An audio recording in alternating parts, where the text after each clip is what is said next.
I really enjoy animating my pixel art. It feels like I'm adding extra life to my characters. So for this week's video, I thought it would be nice to talk you through my process of creating a short animation of my character Fern for my Twitch stream. Let's jump into it. Hey, my name is Jade and I like to paint with pixels. So, the initial idea for this was I wanted a way to greet new followers to the stream, and I thought a little animation of my character Fern waving to the viewer would be a nice way to welcome them in whenever the follower alert popped up. I did a little storyboard sketch of it, which helped me understand the general sequence of movements that Fern will go through. I wanted to keep it super simple, so she'll pull herself up into the frame, wave to the viewer, and then hop back out of the frame to create this nice smooth loop as she's off the screen when the animation resets. Once I was happy with the sketch, I moved over to the drawing app that I use, called Pixquare, which is for the iPad. Something that I found super useful to do at the start of this was to create a key sketch of my character, with all the details I plan to add just for one keyframe. This helped me understand the proportions for my character and provide a good reference to follow for all my other frames, both in terms of silhouette and shape to maintain the same volume throughout the movement, and also the details for the later stages. Luckily, this idle drawing that I use in all my videos was the perfect base for this. A tip to keep in mind, especially if this is one of your first character animations, is to keep the design of your character really simple.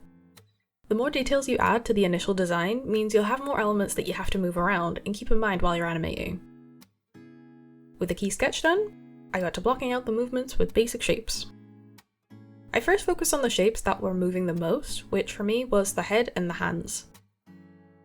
I made sure to keep all the main moving components on separate layers, and to save yourself the headache of finding what is on which layer, I recommend you name your layers something useful.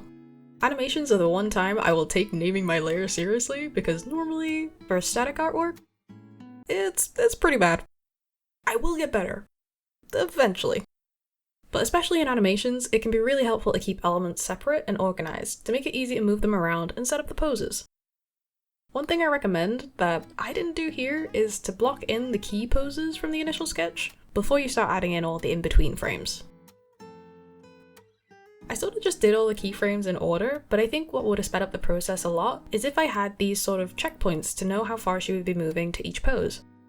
Then I could work on what keyframes I'd need in between these poses to smooth out the animation and adjust the speed of each movement. I also made sure to keep each layer a separate, distinct color. I found this helps a lot to keep track of what part moves where, especially when parts can cross over each other, like when Fern moves her hand over her face as she's waving. As you can see, if I made all the body parts just one color, it's very hard to see in some of the frames what is her hand and what would be part of her face. Another tip I have at this stage is to keep replaying your anim as you're blocking it out. It's not really captured in this time-lapse here, but you want to make sure that you're happy with it at this stage when you're just working with basic blocks, as it's quicker to make the bigger changes now, rather than when you're in the detail stage and it takes a lot longer to adjust your animation. Once I was happy with it, it was time to add the base colors and features. Throughout this process, I was trying to keep in mind something called the 12 principles of animation. I won't go into detail of all the principles here, but I'll talk about the ones that I did use for this animation, and if you'd like to delve deeper into the subject after this video, there's a link in the description for a great video that explains all of them in depth. I added squash and stretch to certain movements, mainly on Fern's head as she's moving in and out of the frame. I wanted them to feel quite soft and squishy, which feels weird to say, but the goal was to make her feel quite friendly and welcoming, so I think the softer appearance helps with that. Where there's a lot of movement, like the head moving out of frame and her hand mid-wave, I added some smear frames as part of the movement. They look a bit wild when you look at the individual frame, but when they're used in sequence, and seeing them only briefly helps exaggerate the move and makes the motion feel a lot quicker, as if it has some motion blur added to it. I also tried to add some follow-through movement on the ears. This is most notable when she's moving in and out of frame, and acts as sort of a delay to the movement, as if the ears are catching up to the main part that it's attached to, in this case it's the head. This was something I tried to include in the block out, but is a lot more noticeable when we add in the inner part of the ear at the detail stage, since the shape of this part of the ear changes quite a bit. These type of movements can make the character feel a bit more natural and less stiff. Follow-through movements can add a lot, but it also emphasizes the tip I gave earlier about keeping the design very simple at first, because if you have a lot of accessories and moving parts to your character design, Quite a few of these will be affected by this sort of movement, and the final result can look really cool, but it can also take a lot of time to animate, which can really impact your motivation of actually finishing the animation, especially if it's one of your first projects. Many of my projects have been lost due to this. The last step for me was to add details and polish. I added some shadows to Fern, and I feel like it really helped her look more 3D, and that she has some volume and mass. I also added a thick white outline around the whole character to help her stand out when she's in my Twitch scene, and make it a bit more eye-catching when she pops up.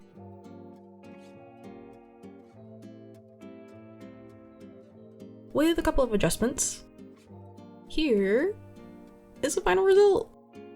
I'm really pleased with how this turned out. I feel like it's quite a friendly greeting. And hey, you might even get to see them pop up if you sub by my Twitch when I'm live. It makes me want to animate my characters more and build on this skill, as it creates new opportunities to tell stories, which is something I love to do with my art. I hope you enjoyed the video.